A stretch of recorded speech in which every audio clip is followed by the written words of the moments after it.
juin se tiendront également les élections départementales, pour élire cette fois le président de votre département.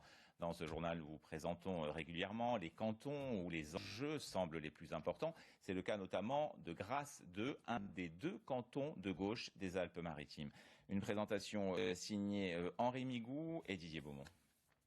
La totalité de la commune de Moins-Sartou est le quartier du plan de Grasse. Voilà pour la géographie de ce canton qui se distingue surtout par sa particularité politique. Il est l'un des rares dans les Alpes-Maritimes à ne pas être détenu par la majorité départementale. D'où cette question.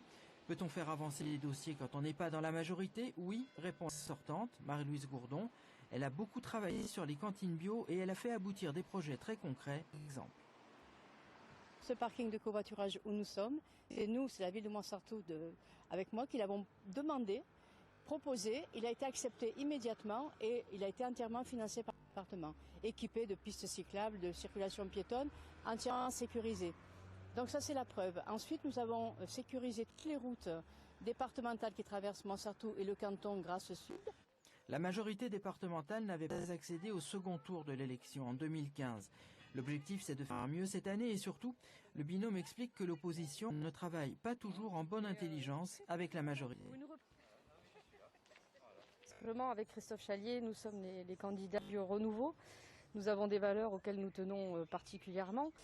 Moi, je suis très surprise du bilan annoncé par la candidate sortante, qui est depuis toujours dans l'opposition. Qui ne vote pas les budgets et pire que tout, a voté contre la baisse des impôts. Qualifié pour le second tour il y a 6 ans, le Rassemblement national développe des thèmes liés aux compétences du département comme la protection des seniors. Entre les lignes, on peut lire certaines nuances chères au parti de Marine Le Pen, exemple avec le RSA.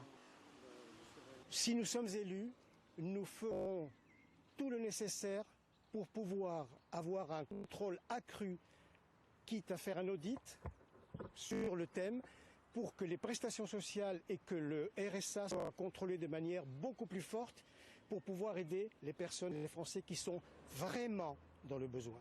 C'est une particularité du canton, il y a un binôme qui défend les couleurs d'En Marche, un binôme qui, s'il est élu, n'aurait aucune difficulté à travailler avec une majorité de droite. Nous avons hâte de travailler avec la nouvelle majorité qui va être élue au conseil départemental. Et pour cela, pas de posture politicienne ni idéologique. Nous voulons nous attacher au projet, gérer scrupuleusement les fonds du conseil départemental. C'est dans ce canton qu'il y a le plus de binômes sur la liste de départ, 7 en tout. Philippe Capelli et Myriam Lazrug se présentent sous l'étiquette d'hiver droite. René Guillain et Viviane Smutek sont sous l'étiquette d'hiver tout court. Même chose pour Frédéric Ferrard et Yamina Galouni. Emmanuel Macron l'a annoncé ce lundi.